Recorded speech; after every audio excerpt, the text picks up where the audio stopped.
Okay, here we are in Athens with David Vincent. Welcome back to Greece. It's good to see you and Thank good you, to man. meet you in real life. It's good to be here. Okay, so starting with the questions. You just arrived, so it would be nice to know where you guys have played so far in this tour and how has it been so far? It's been actually really good. We played in Poland, we played in Denmark, we played in Netherlands. We're here, and tomorrow we go to Czech Republic. All right. So what's the acceptance of the fans so far? What are their reactions? Well, I mean, you know, I'm thankful that I have really good fans, and that you know, and that they care. So we deliver the goods every night, and you know, it's a good feeling, and the reception has been wonderful. Okay, great. So tonight you're playing here in Athens, and what are your expectations from the Greek fans? I mean, you've been here quite a few times before. So this is my third time in Athens over the course of history. I think the previous one was again with Am Morbid a few years ago, if I'm not mistaken. I definitely remember the one in 2005 with Morbid Angel. Yep. And there was another one. So there are four. Well, I was here once with Vltimas. Okay, right. At the same venue. Okay. Yeah. Kyttaro. Yeah. Okay. So back to the original question. What are your expectations for tonight? Well, I think we're going to have a good show. I think we have great fans. I was walking around a bit earlier, and I saw a lot of people that came up to me and they recognized me, and they said, "Oh, we'll be at the show later." And I got great. I look forward to seeing you. Fantastic. You're playing with a Greek band, Resurgency. Have you listened to their stuff? No, I'm not familiar with them. Okay, all right. If you can give They were just doing sound check when I came here to do this interview. So. Okay, all right. Sorry, guys. Right. So, you, just like Pete, was with you in this band, and Am Morbid. You both belong to the fathers of death metal, the big old ones of the extreme. How do you see things today with the scene? Do you follow the latest developments? Have you distinguished, like any bands or musicians, from the extreme genre? So, like always, I really kind of concentrate on what I'm doing and not so much about what other people are doing. Mm-hmm. So, we work on, I play my music, I write music, I live music, but not so much on the internet, always trying to find, whatever the latest thing is. I used to do that quite a bit, but now, life gets in the way of that sometimes. So, yeah. Okay, gotcha. And I would like you to compare the musical vision of today's Am Morbid to the one of Morbid Angel in the 1990-95 era. Yeah. Well, so what happened was we felt like that we needed to sort of keep our legacy alive. And that's the reason for creating Am Morbid, because these are my children, all of these albums are, and it's important to me to be able to perform. I love the music. I love everything that I've done. Thankfully, the fans do too. So it's been good, and like I said, the response has been really good. We've been doing this for a while now. Okay. So I'm happy to be alive and healthy and able to do it. Good. Okay. Regarding that, just let me proceed a little bit with that question. So, with the Am Morbid project, you guys are focusing on classic Morbid Angel material. So, yeah. Do you see yourself creating entirely new music under that name? So, we've talked about it. I have some songs. I just don't know if anybody would care, because it would only be compared to, the other records, and time. There's a lot of time that passes, and as time passes, you grow. And if there would have been a continuum, for so many years, and new record, probably what what I would do now would be a bit different, you know, because I've grown a lot, and you know, life, music, and art is a reflection of where you are today, and where I am today is much different from where I was in the 80s. So that means we won't see a new Blessed Are the Sick or a new Covenant or something like that, but we will see a 2025 version of whatever reflects you inside. Maybe. I don't, you know, we've talked about it. I just don't know that it's a good idea. I mean, I really want to keep this kind of as a legacy project. That's what's important to me. And I think that's what's important to the fans. I mean, and every band probably goes through this. I mean, you know, Iron Maiden could come out tomorrow with the very best record that they've ever done, musically, sonically, the composition, etc. But when they play live, what do people want to hear? They want to hear Wrathchild. They want to hear Number of the Beast. They want to hear Flight of Icarus. They want to hear, you know, they want to hear it. All bands have the same problem. You know? So nobody cares about the new stuff. They want to hear their favorites. Yes, but you're talking about the fans that are your age and my age. If you see the younger fans, they definitely like you know, the newer records and stuff like that. And I also think it's a nice thing that we have a variety of, you know, when you watch Metallica, for example, they have fans from the old days who hate the new days. They have fans from the new days who also like the old, you know. But of course, we're talking about Metallica, which is a completely different story. But the thing is that Metallica has been Metallica. Yeah. Other than, you know, other than the bass player. They've been a consistent unit that has continued and continued and continued. So the changes and the growth that they've had has been gradual and eventual. It's been a minute since you know, the four records that we're talking about now. So there's not a continuum to go further than that, and people would be like, oh yeah, okay, well hopefully they'll do Covenant Part 2 or something, and that's just not going to happen. That's not where I am right now. So I could force it. I could just think a lot and really try to force something, but I don't write that way, number one. Number two, I would feel really bad about myself to do something that was only because it's what's expected. I mean, I'm a rebel. I've always been a rebel.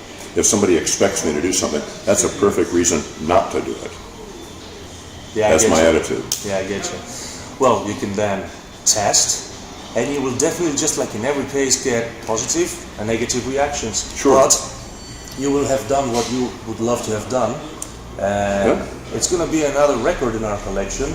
And some will like it, some will hate it. Well, we'll see what happens. Yeah. We'll leave it there. We'll see what happens. All right, fair enough. So, go. All right. So number 4. Let me make up my letters. Oh, that was a question. Yeah, why haven't we got to see Am Morbid releasing an album so far? You just answered that. And yeah, next question. David, are you still exploring the occult and the dark, you know, the dark concepts? I don't need to explore it anymore. I'm there. You're there. Yeah. Okay. Okay. Good. Content. Swift answer. Do you believe there's heaven and hell after death? In a manner of speaking, not in a tangible way, but certainly in a spiritual way. There definitely is while we live, and I think that we actually cause it. But let me extend that question to, do you believe there's something after death? I think that the spirit has a continuum, and you could be a ghost that's forgotten, or you could be a ghost that has a genetic lineage that you pass on, and the art lives forever. So there's the immortality. They say that somebody really dies only when the last person who remembers them forgets them and dies. That's one thought. Through art, you get to be remembered even by those who never really met you. Yes, I see that because I feel that way towards those who have inspired me over the years. Or historical persons. Sure. Yeah. Sure. Mm-hmm. Okay. Right. You and Pete, in the past you fell apart. As Pete converted to Christianity in the past, and you, David, consider this to be incompatible with the band's philosophy and direction. However, Pete is okay playing these days today, while David is okay cooperating with Pete. What changed, how, and why? No, I wouldn't say, okay, Pete is who he is, and I am who I am. We get along well, and we have fun playing together. So I would rephrase the question in such a way where it's not, we don't have a falling out about this. We have a lot of similar ideas about things. He has a different way of expressing it that's more personal to him, and likewise to me. So you prefer to find the common grounds and the things that actually connect you, rather than the things where your ideologies, your philosophies, and your ways of thinking are going apart? Well, no, I would say that the things that we,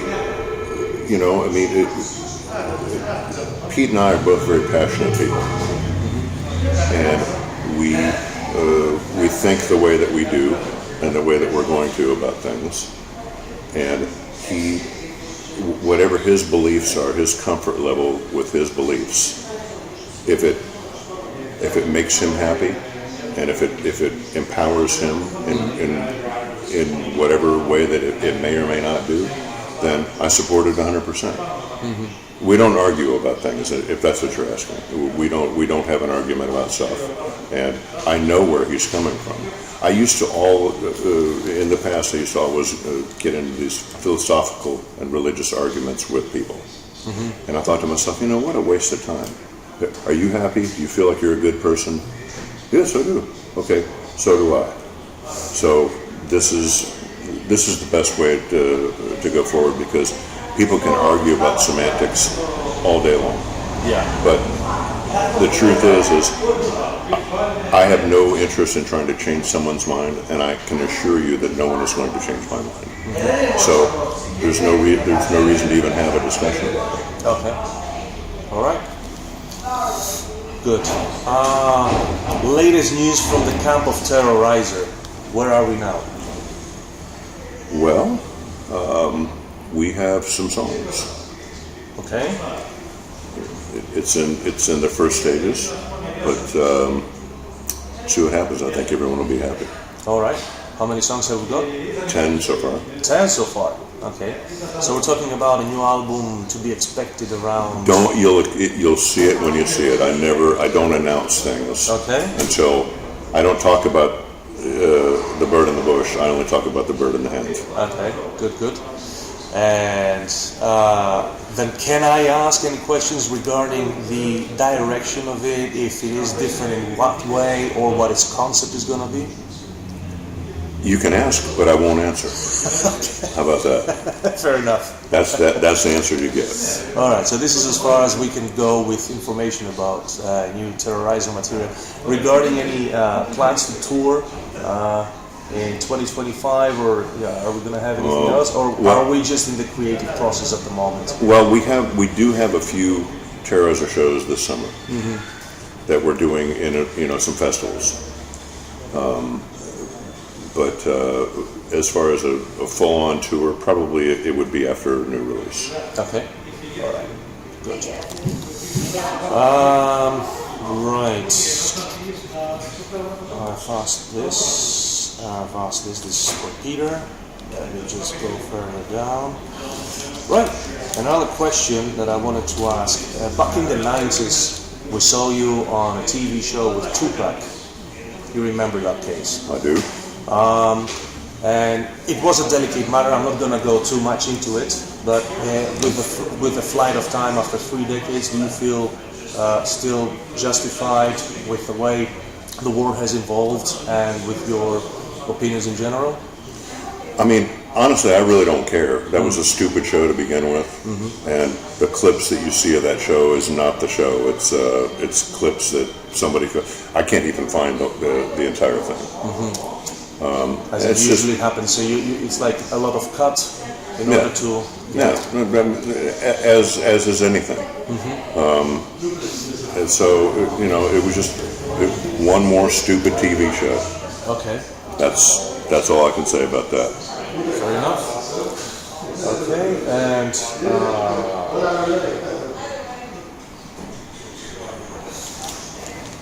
next question is a little bit philosophical. Regarding the cosmos, some people see it from a spiritual point of view, some people see it from a scientific point of view. Sometimes I believe that these two can meet. For example, now, I agree with that. Scientists are saying that we're about to prove that we actually live in the multiverse. Or, astrophysicists have actually discussed that regarding the law of possibilities, that it's impossible that there are no much more advanced civilizations than us on the Kardashev scale, if you ever heard of that. Yeah. And we're thinking about reaching, our civilization is possibly reaching scale 1, maybe there's scale 2, scale 3, maybe even scale omega. Now, if these civilizations could be considered by some as gods, or if they could materialize or unmaterialize, or move between time and space, or different dimensions and everything. So, do you find it as a possible scenario that this could be like the truth about our cosmos, or are we just an accident in a vast darkness? I don't think that there's any accidents. I think there's continuum, because energy is something that we can harness some of it. There's a lot of it that we can't harness. There's a lot of it that we still don't understand. I mean, look at medicine and science, for example. There were dark ages when medicine, when someone was sick, they would sit them in the chair and they either put leeches on them or cut them and let them bleed out because, the blood is poison. And all that would do is make somebody weaker. We know better than that now. We don't do that anymore. Exactly. So there's been, as understanding and as knowledge in science and medicine and what have you creeps up, the approaches to how to deal with things change. So we can extrapolate that and apply that same, what we can see, and that's tangible. We can extrapolate that notion, and we can apply that to literally anything that you can imagine. I mean, at this point, the only thing I haven't seen yet, I'm a Star Trek fan from the old days, yeah? So, scanners, we have those. Communicators, we all have those. Warp speed, maybe. It can happen. We don't have the technology yet, but we will. Probably well past my lifetime, but we will. Slowly beaming us up. So that would be really interesting. I would love that it would keep me from having to get on a damn plane and fly for so many hours to get it. I could, boom. That'd be interesting. Wouldn't that be cool? Yeah. Teleportation. But you don't know if you die and what reaches over there is your copy. I don't know anything. That will be a dilemma. Yeah, well. Okay, and so the next big question that you would like to have it answered in the universe and the cosmos, what would you like that to be? Well, I think the quest for knowledge is never ending. There are some things that I care enough about where I am on a quest for knowledge within the things that I'm interested in. I'm not interested in populating Mars. In fact, there's already too many people, and we already have too many problems. So why would we want to export that and screw up another planet? Okay. Let me see. Quickly, I think we're reaching slowly towards the end. Okay. Yeah. You still got it there. Yeah. Okay. So I think that's everything. You can very safely close with a message to your fans. Thank you. Thank you. Thank you for the years of support. I do this for you. All right. David Vincent, everybody. Thanks for appearing again on Ultras of Metal. It's a great honor. Looking forward to the show tonight. Thank you, Brennan. Thank you. All right.